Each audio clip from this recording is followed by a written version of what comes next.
Hi everyone, welcome back to my channel. Today I'm showing you the process of how I made journal pages in my handmade art journal following Kasia Avery's Soothe Me Art Journaling prompt day 3.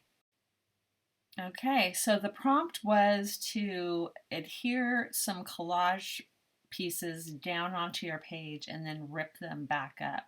So on the right hand side you can see how I have done that according to Kasia's day 3 prompt. And now I'm just trying to match the right color of Neocolor Carandash water soluble crayon with what I already have going on the page and with the ephemera magazine collage materials that I've already selected to use in the spread. And I did select everything according to colors that were in it. This page layout was already kind of covered in stuff because Kasia and I made these journals together when I was there in England filming for Wanderlust. And we used her dynamic painting method to cover a bunch of pieces of paper before we bound the journals. And like I said, I've pre-selected collage and ephemera for my focal image and elsewhere in the spread and cut them out so that you didn't have to watch me cut them. I think that would have made this video way too long. And this woman, as my focal image, she had a leaf in her hand that it was the wrong color green for my spread, so I had to cut that out. And then I was in a situation where I needed to figure out what to put there, and I decided to try my hand at drawing the illustrated lily that was already there in that ephemera that I glued down prior. And it did the trick. It covers the spot and it goes with what's going on, so I feel a sense of accomplishment in that.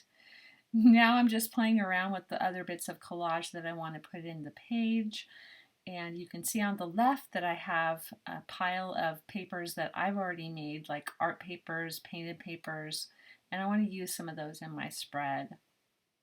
This tissue paper is colored with some watercolor, and I have this big piece of paper that is actually cardstock. It's like a scrapbook's cardstock, and there's no room for it in the spread, so I'm going to extend the spread by adding it as a tab. And I create the tab two-sided, glue the top together, and then staple it into the spread off to the side on the edge with the Tim Holtz mini stapler.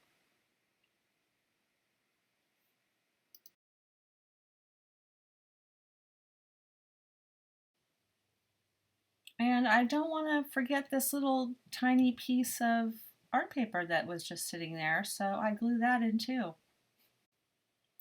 I don't know about you, but getting words into my journal pages can sometimes trip me up. I don't know what to write, I don't know how to get it in there. There's a lot of ways to do it. I decided I need to use more of my art papers, so I stamped my words onto that tissue.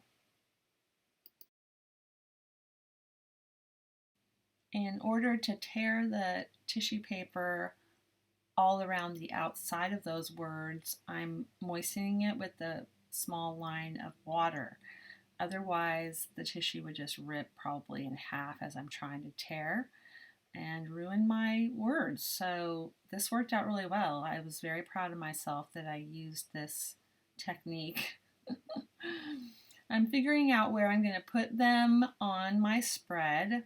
I'm not gluing them in yet because I know I want to write something additionally between the two pieces of word verbiage or whatever.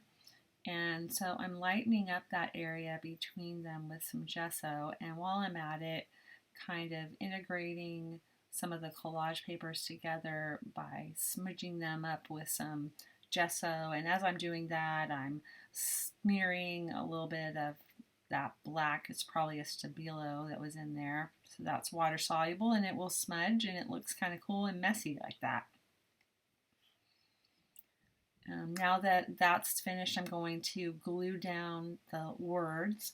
And with tissue paper, I like to use a fairly liquid adhesive for that. So I just busted out my Mod Podge, which is really on its last legs. It's very little left in the bottle. So I just turned it upside down. I'm using what's in the lid.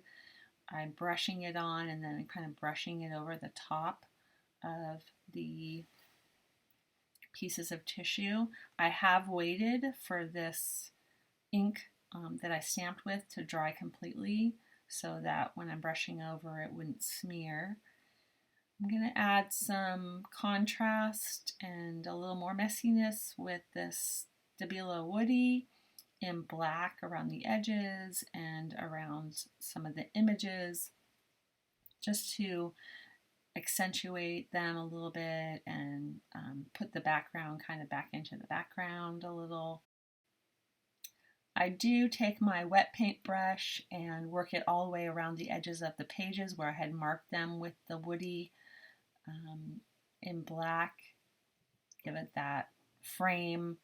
And then looking at the breathe in, breathe out that I had stamped onto the tissue paper, it wasn't showing up as well as I'd liked. So I took some book text, just the edge of it, stamped it again onto that.